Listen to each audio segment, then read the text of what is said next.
श्री गणेशाय नमः। श्री गोपीजनवल्लभाय नमः।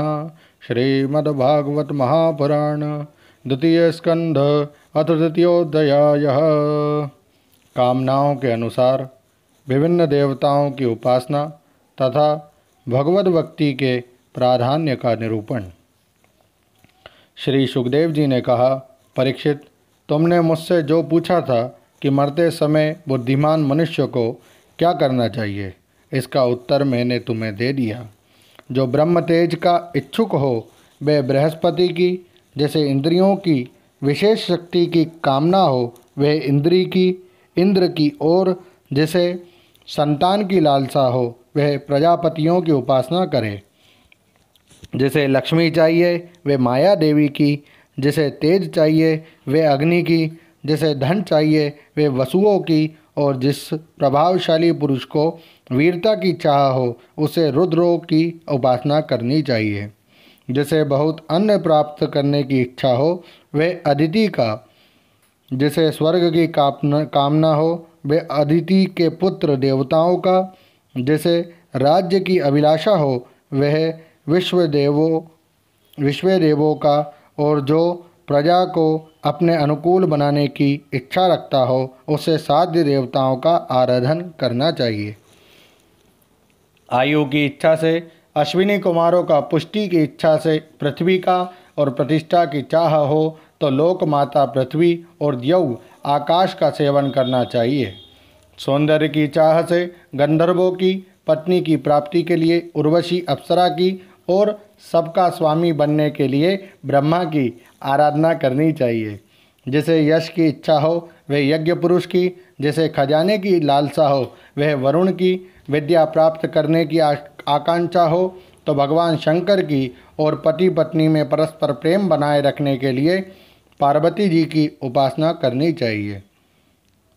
धर्म उपार्जन करने के लिए विष्णु भगवान की, वंश परंपरा की रक्षा के लिए पितरों की, बाधाओं से बचने के लिए यक्षों की, और बलवान होने के लिए मरुद गणों की आराधना करनी चाहिए।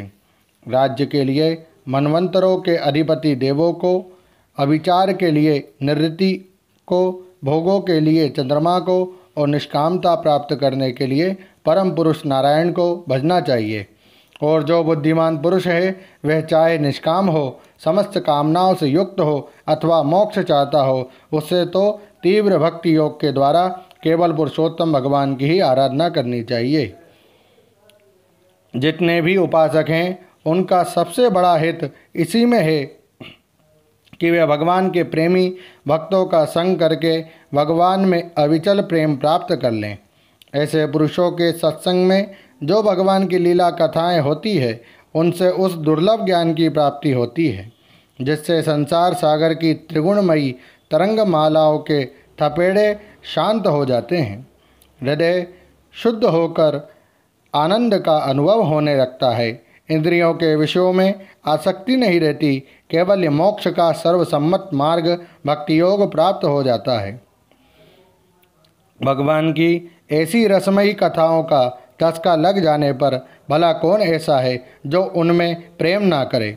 शौनक जी ने कहा, सूत जी, राजा परीक्षित ने सुखदेव जी की यह बात सुनकर उनसे और क्या पूछा। वे तो सर्वज्ञ होने के साथ ही साथ मधुर वर्णन करने में भी बड़े निपुण थे। सूत जी, आप तो सब कुछ जानते हैं। हम लोग उनकी वह बातचीत बड़े प्रेम से सुनना चाहते हैं। आप कृपा करके अवश्य सुनाइए, क्योंकि संतों की सभा में ऐसी ही बातें होती है जिनका पर्यवसान भगवान की रसमयी लीला कथा में ही होता है। पांडुनंदन महारथी राजा परीक्षित बड़े भगवत भक्त थे। बाल्यावस्था में खिलौनों से खेलते समय भी वे श्री कृष्ण लीला का ही रस लेते थे। भगवान में श्री सुखदेव जी भी जन्म से ही भगवत परायण हैं। ऐसे संतों के सत्संग में भगवान के मंगलमय गुणों की दिव्य चर्चा अवश्य ही हुई होगी। जिसका समय भगवान श्री कृष्ण के गुणों के गान अथवा श्रवण में व्यतीत हो रहा है, उसके अतिरिक्त सभी मनुष्यों की आयु व्यर्थ जा रही है। ये भगवान सूर्य प्रतिदिन अपने उदय और अस्त से उनकी आयु छीनते जा रहे हैं। क्या वृक्ष नहीं जीते? क्या लुहार की धोकनी सांस नहीं लेती? गांव के अन्य पालतू पशु क्या मनुष्य पशु की तरह खाते पीते या मैथुन नहीं करते? जिसके कान में भगवान श्री कृष्ण की लीला कथा कभी नहीं पड़ी, वे नर पशु कुत्ते, ग्राम सूकर, ऊंट और गधे से भी गया बीता है। सूत जी, जो मनुष्य भगवान के श्री कृष्ण की कथा कभी नहीं सुनता, उसके कान बिल के समान हैं। जो जीव भगवान की लीलाओं का गायन नहीं करती, वे मेंढक की जीभ के समान टर टर करने वाली है। उसका तो ना रहना ही अच्छा है। जो सिर कभी भगवान श्री कृष्ण के चरणों में झुकता नहीं, वे रेशमी वस्त्र से सुसज्जित और मुकुट से युक्त होने पर भी बोझा मात्र ही है। जो हाथ भगवान की सेवा पूजा नहीं करते, वे सोने के कंगन से भूषित होने पर भी मुर्दे के हाथ हैं।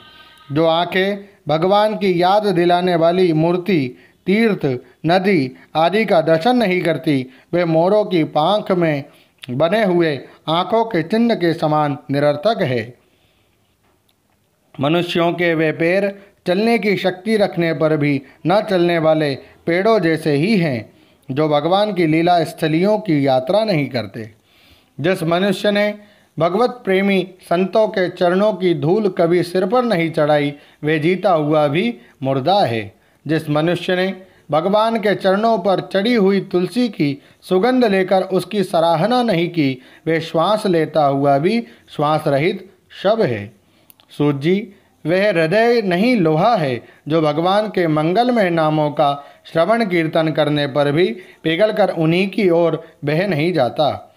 जिस समय हृदय पिघल जाता है, उस समय नेत्रों में आंसू छलकने लगते हैं और शरीर का रोम रोम खिल उठता है।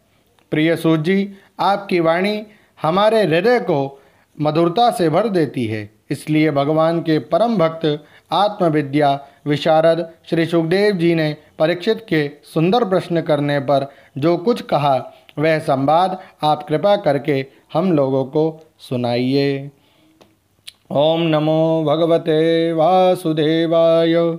श्रीमद्भागवते महापुराणे पारमहंस्यां संहितायां द्वितीय स्कंधे तृतीयोऽध्यायः।